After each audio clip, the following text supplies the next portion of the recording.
Welcome to our YouTube channel Chemistry by Saad Anwar। तो जी हाँ, welcome to all of you in chemistry by Saad Anwar में आज जो हम डिस्कस करने वाले हैं बिल्कुल बेसिक केमिस्ट्री है, एक बुनियादी चीज़ है, स्कूल के बच्चों के लिए है, खासतौर पे उन लोगों के लिए जो 9th क्लास के स्टूडेंट्स हैं या जो प्री 9th के स्टूडेंट्स हैं, 9th में आने वाले हैं। मैं आप सबको वेलकम कहता हूँ। आइए समझेंगे केमिस्ट्री क्या है। ये क्लास 9th के लिए है और इस कोर्स में हम क्या क्या चीज़ें पढ़ने वाले हैं, क्या क्या चीज़ें कमिंग डेज में करने वाले हैं। हम पढ़ेंगे फंडामेंटल्स ऑफ केमिस्ट्री यूनिट 1 में, यूनिट 2 में स्ट्रक्चर ऑफ एटम्स को, यूनिट 3 में periodic table and periodicity of properties को, यूनिट 4 में स्ट्रक्चर ऑफ मॉलिक्यूल्स को और इसी तरह बाकी यूनिट्स के जो चैप्टर हैं उन सबको हम डिस्कस करेंगे जनाब। तो फंडामेंटल्स ऑफ केमिस्ट्री जो कि यूनिट 1 है, इसको पहले करते हैं क्योंकि ये पहले है।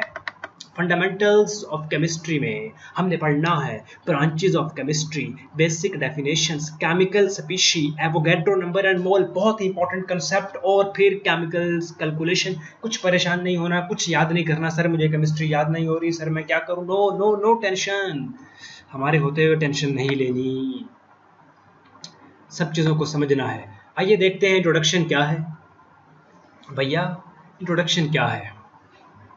The knowledge that provide understanding of this world and how it work is science। Science की डेफिनेशन यहाँ पर अंडरलाइन कर लें। वो अंडरस्टैंडिंग, वो नॉलेज जो हमको अंडरस्टैंडिंग देता है दुनिया के बारे में, दुनिया में जो चीज़ें हो रही हैं कैसे हो रही हैं, वो साइंस कहलाता है। फिर साइंस की वो ब्रांच जिसमें हम composition, structure, properties and reaction of matter पढ़ते हैं, उसको केमिस्ट्री कहते हैं। केमिस्ट्री में हम क्या पढ़ते हैं? कंपोजिशन को।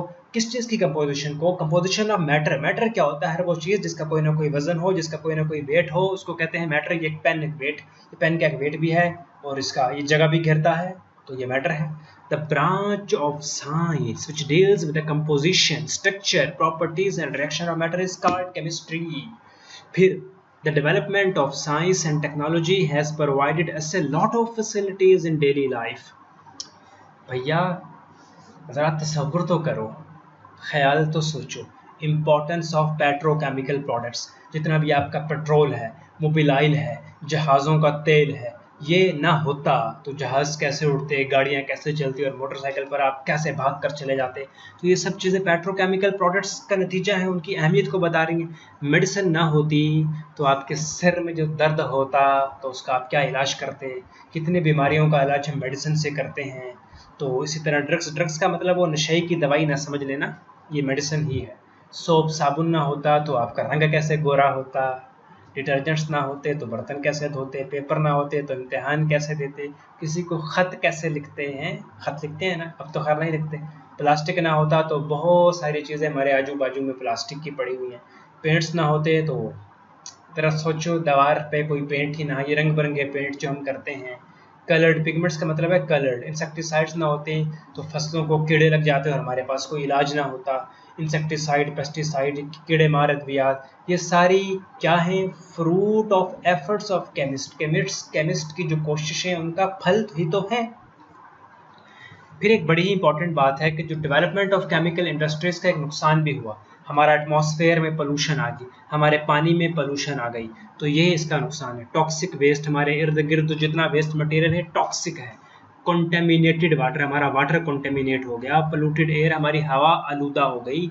लेकिन ये नुकसान तो है, लेकिन केमिस्ट्री ने हमको ये भी बताया कि इन चीज़ों का इलाज कैसे करना है, कैसे हमने नेचुरल रिसोर्सेज को महफूज बनाना है, कैसे हमने एनवायरनमेंट को साफ सुथरा करना है। तो ये सब चीज़ें हमको केमिस्ट्री ही बताती है। फिर ब्रांचेज ऑफ केमिस्ट्री को देखते हैं कि ब्रांचेज ऑफ केमिस्ट्री में हम क्या क्या चीज़ें डिस्कस करने वाले हैं। भैया केमिस्ट्री की बहुत सी मेन ब्रांचेज हैं। एक है फिजिकल केमिस्ट्री, बड़ी मुश्किल ब्रांच समझी जाती है। ऑर्गेनिक केमिस्ट्री ज़बरदस्त ब्रांच है। इनऑर्गेनिक केमिस्ट्री की क्या ही बात है। बायोकेमिस्ट्री तो हमारे अंदर हो रही है। इंडस्ट्रियल केमिस्ट्री मेरी फेवरेट है। न्यूक्लियर केमिस्ट्री, वो जो एटम बम बनाते हैं, मिसाइल बनाते हैं। एनवायरमेंटल केमिस्ट्री हम सब पर फर्ज है कि पढ़ें क्योंकि एनवायरमेंट में रहना है। एनालिटिकल केमिस्ट्री बहुत बेचारी ब्रांच है। तो आज के दिन जो हम डिस्कस करेंगे वो फिजिकल केमिस्ट्री को डिस्कस करते हैं। फिजिकल केमिस्ट्री क्या है? फिजिकल केमिस्ट्री की वो ब्रांच है जिसमें हम मैटर की प्रॉपर्टीज़ को पढ़ते हैं। ये पढ़ते हैं कि टेम्परेचर कैसे इस पर असरअंदाज होता है। कंपोजिशन ऑफ मैटर को पढ़ते हैं। हम ये पढ़ते हैं कि स्ट्रक्चर ऑफ एटम्स कैसे बनता है, इसकी प्रॉपर्टीज़ क्या हैं, फॉर्मेशन ऑफ मॉलिक्यूल कैसे हो जाती है, कैसे गैस, लिक्विड और सॉलिड पे टेम्परेचर और रेडिएशन का इफेक्ट होता है, बिहेवियर ऑफ गैस क्या है, टेम्परेचर बढ़ाएंगे तो गैस को क्या होगा, टेम्परेचर कम करेंगे तो गैस को क्या होगा, लिक्विड कैसे टेम्परेचर बढ़ाने से लिक्विड चेंज होगा, सॉलिड क्या है, ये सब चीज़ें पढ़ते हैं। देखिएगा, रीडिंग कर रहा हूँ, आप अपनी बुक से देखिएगा। Physical chemistry defined as branch of chemistry that deals with the relationship between composition and physical properties of matter along with the changes in them. The properties such as structure of atoms क्या होता है, formation of molecules क्या होते हैं, behaviour of gases क्या है, liquid solids इन सब के बिहेवियर, एंड सबसे इंपॉर्टेंट बात, इफेक्ट ऑफ टेम्परेचर या effect of radiation on matter are studied in this branch. फिर ऑर्गेनिक केमिस्ट्री, भैया याद रखना, ऑर्गेनिक केमिस्ट्री में ना हम कार्बन को पढ़ते हैं, हाइड्रोजन को पढ़ते हैं, कार्बन और हाइड्रोजन को मिला लें तो कहते हैं हाइड्रोकार्बन, और उनसे जो चीज़ें बनती हैं उनको पढ़ते हैं। Organic chemistry is the study of covalent compound. अभी आपको नहीं समझ आएगा कोवलेंट कंपाउंड क्या, आप बस इतना याद रखना कोई कंपाउंड है। Organic chemistry is the study of covalent compound of carbon and hydrogen. Carbon और हाइड्रोजन को मिलाकर कहते हैं hydrocarbon and their derivative. Derivatives क्या होता है, कार्बन और हाइड्रोजन से जो बने, कार्बन एंड हाइड्रोजन ये मेन चीज है, इससे जो बने उसको कहेंगे derivatives. Organic compounds occur naturally and are also synthesised in the laboratories. कुछ ऑर्गेनिक कंपाउंड कुदरती तौर पर पाए जाते हैं, कुदरत ने हमें दे दिए, अल्लाह ताला ने हमको दे दिए, और कुछ ऑर्गेनिक कंपाउंड हम लेबोरेटरी में जाकर बनाते हैं। ऑर्गेनिक केमिस्ट का काम ये होता है कि वो जो ऑर्गेनिक कंपाउंड कुदरती तौर पर पाए जाते हैं और वो ऑर्गेनिक कंपाउंड जो हम बनाते हैं उनके स्ट्रक्चर को बताए और उनकी प्रॉपर्टीज़ को बताए। Organic chemist determine the structure and properties of naturally occurring as well as synthesise compound. Organic chemistry का स्कोप कहाँ है, पेट्रोलियम इंडस्ट्री में है, पेट्रोकेमिकल्स में है, जहाँ पर पेट्रोल से रिलेटेड मोबाइल ऑयल इस तरह की चीज़ें जो बनती हैं, और जहाँ पर फार्मास्यूटिकल इंडस्ट्री दवाइयाँ बनती हैं, वहाँ पर ऑर्गेनिक केमिस्ट जाकर अय्याशी कर सकता है। फिर इनऑर्गेनिक केमिस्ट्री बड़ी ही, देखो भाई जो भी कार्बन और हाइड्रोजन है ना वो तो होगी ऑर्गेनिक केमिस्ट्री में, सारी कार्बन एंड हाइड्रोजन कहाँ पर हम पढ़ते हैं, ऑर्गेनिक केमिस्ट्री में। इसके अलावा जितने दूसरे एलिमेंट्स हैं वो हम कहाँ पर पढ़ेंगे, इनऑर्गेनिक केमिस्ट्री में।